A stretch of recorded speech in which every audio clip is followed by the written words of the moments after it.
Good morning, Bay. Let's settle in. Thank you for putting your devices away. It is Friday. Friday has come again. It's a good thing. It's also a good thing. We have 8th grade visitors. Welcome to Bay. Thanks for joining us. Shout out to Painting 1B. Your murals are awesome. It's super cool to have them at the front of the school. Thank you. And to kick off morning meeting today, we turn it over to one of our awesome seniors, Caleb Chow Green. Hello, I'm Caleb. I'm a senior, and I, along with these three lovely individuals, are all type 1 diabetics. So this weekend coming up is World Diabetes Day. I think it's on Sunday. So we chose to use this morning meeting to kind of educate you guys and also share our stories. So I'm going to begin with a video. Actually, this is us. So I'm going to begin with a video. About 10% of people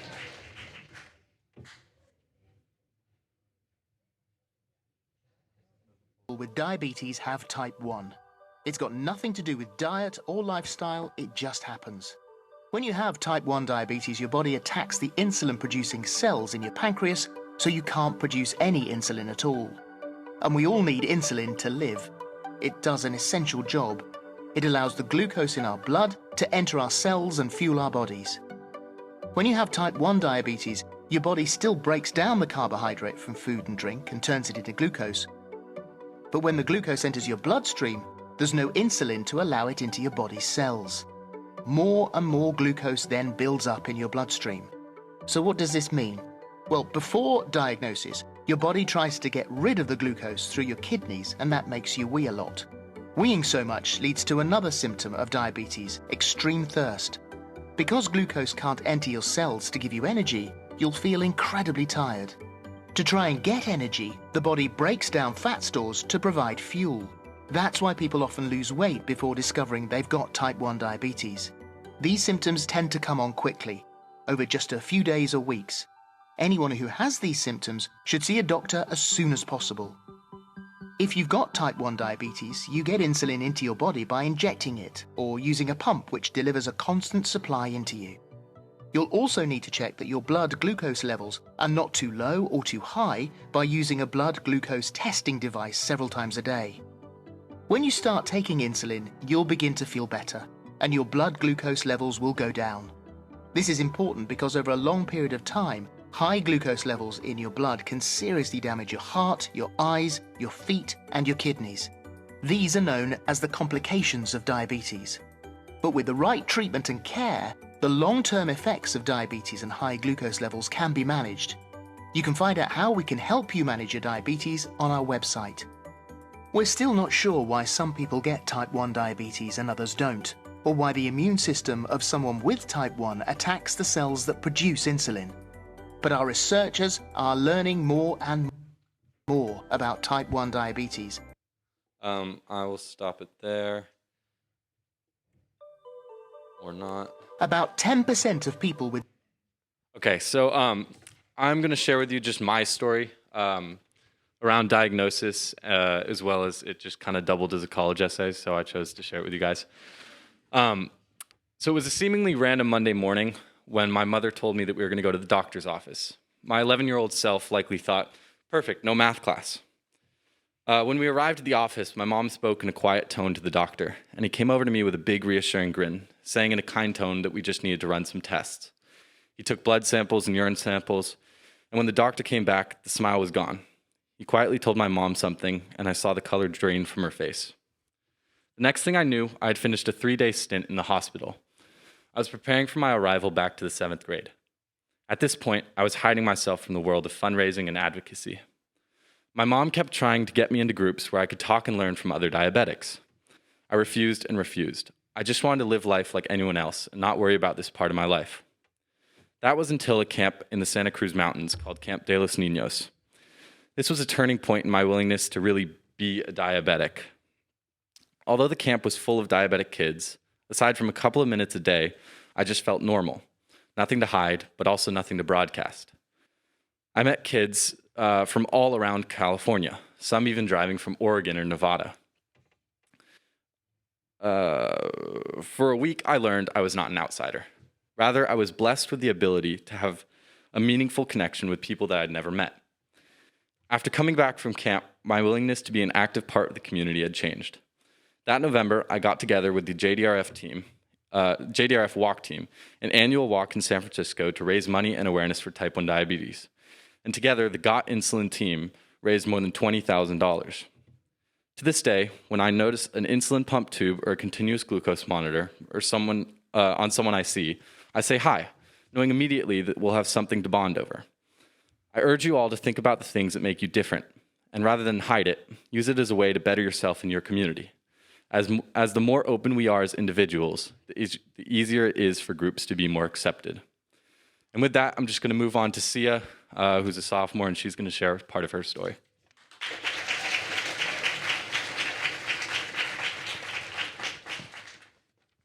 Hi, I'm Sia. As stated, I'm a sophomore. I was diagnosed in November of 2019, just a few months after my grandfather had passed away of pancreatic cancer and a few months before COVID-19 hit.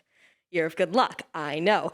So naturally, the first thing I thought when asked to give a talk about how diabetes had affected my life so far was, what life? I kid, but figuring out what to talk about here was actually incredibly difficult. The biggest experience I've ever had with this disease was my diagnosis. Still, sitting down to write about that memory is a minefield all on its own. My diagnosis itself was pretty standard. Parent, in this case my father, notices something's wrong. Blood sugar test, ER, terrible hospital food. Learn how to give yourself shots, go home, CGM in about 4 weeks, and pump 3 months after that. This experience itself isn't that hard to talk about. It's when diving into the emotions that I felt that things get hard. First came fear, though I did everything I could to hide it from my parents. Then this burning anger and betrayal, and then a crushing despair. And overarching it all is this anxiety that you are a burden. Sounds pretty simple as a list, doesn't it? In real life, of course, it is so much worse. It didn't really quite hit until I was out of the hospital and home. In the hospital, all of my emotions could be directed into learning everything I could as fast as I can so I could just get out and go back to normal. But when you get home, you realize that normal isn't there anymore. I couldn't eat without getting a shot. I couldn't swim. I couldn't go running with my friends or turn on my phone or get away from that damn beeping. And with emotions like these, it can be hard not to drown or go numb, and you start lashing out, feeling bitter, and playing that oh-so-terrible game of why me? What I went through with my emotions, as horribly painful as it was also not an uncommon experience. It's called grief, and for many of us, it can be crushing. But I'm forgetting something here, a few emotions that I failed to mention, like acceptance, and more important, the thing that got me here, aka a obstinate stubbornness that made me absolutely refuse to let this thing get the better of me. This disease is incurable, and it will always be a constant nagging in the back of my mind, or more like beeping in my thigh. But I am so much more than my disability. We all are. Setbacks come in all sorts of forms, but as my grandpa always said, when you're in hell, keep moving. And that's what's important. No matter how many obstacles life puts in our path, we keep moving. Thank you.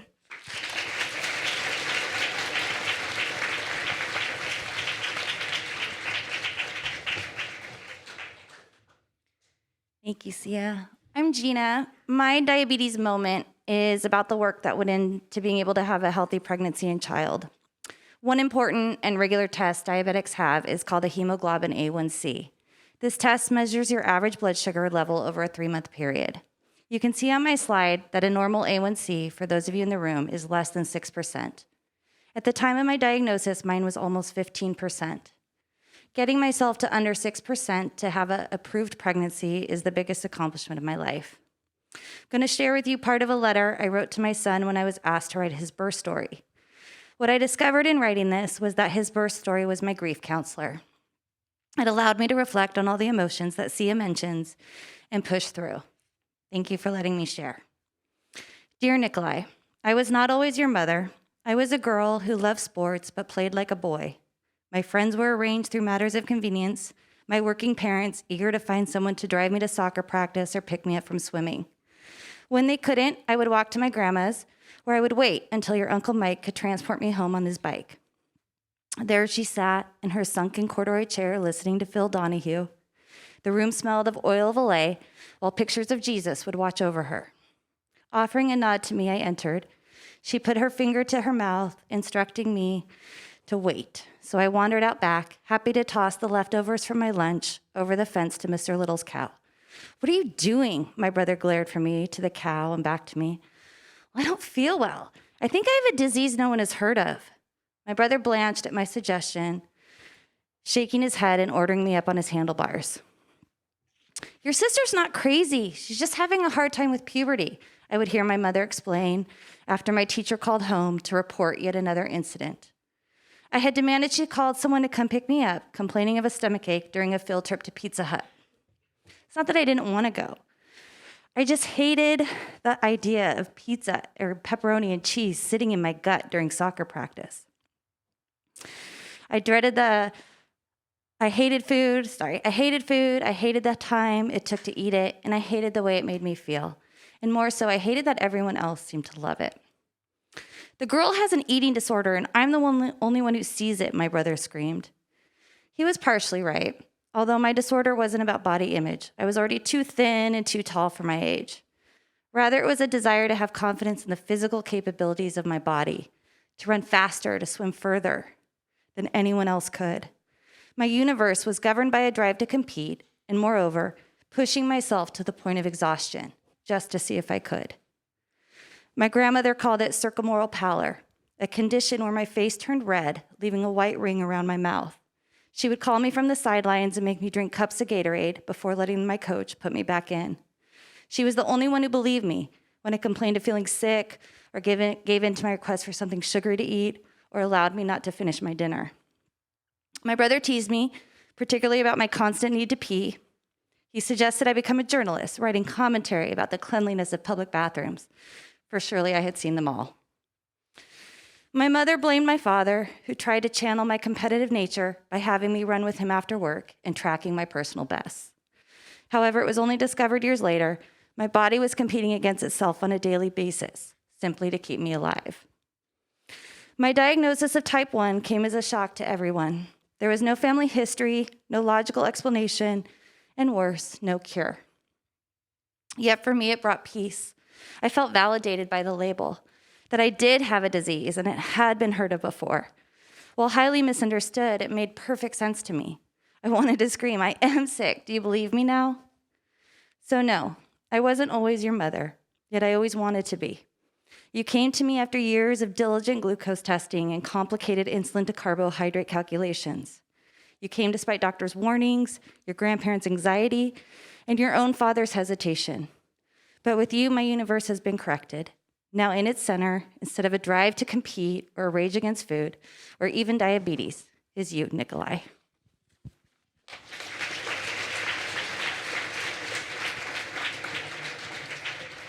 Sit. Hey, sit. Hey, you want to sit? Okay, good boy. This here. Okay. All right.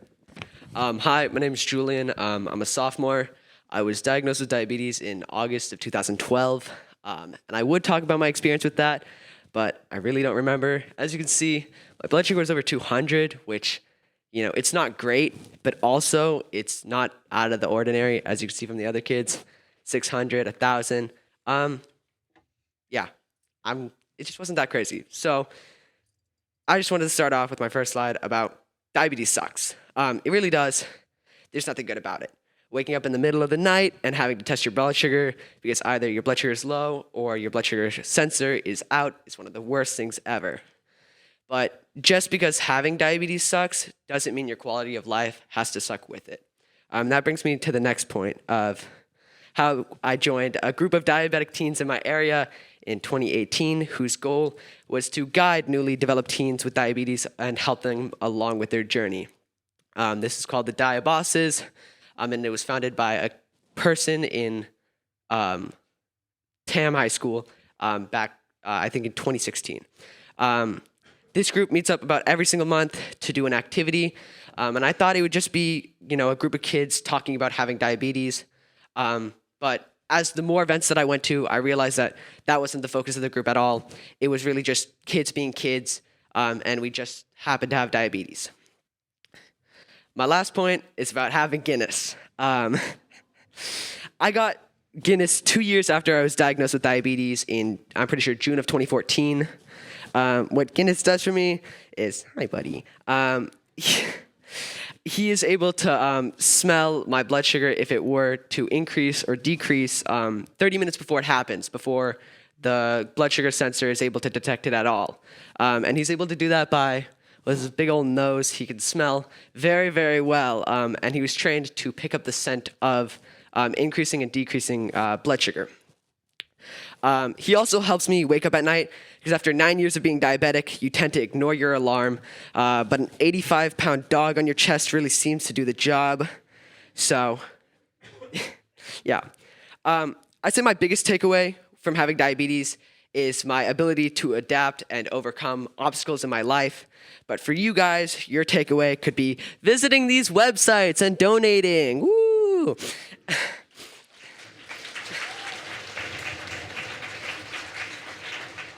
But really, if you would like to do something, you could visit these websites, JDRF, Camp de los Niños, Early Alert Canine, which trained Guinness, and diabosses.org, and just, sharing them to people to spread awareness, or sharing them with someone who has diabetes could make their day, and it could make our day as well. Thank you.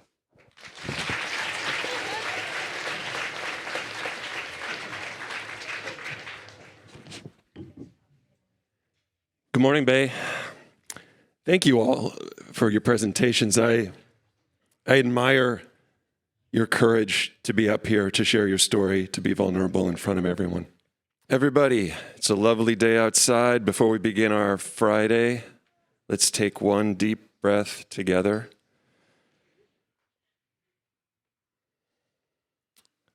Have a great day. Shabbat Shalom.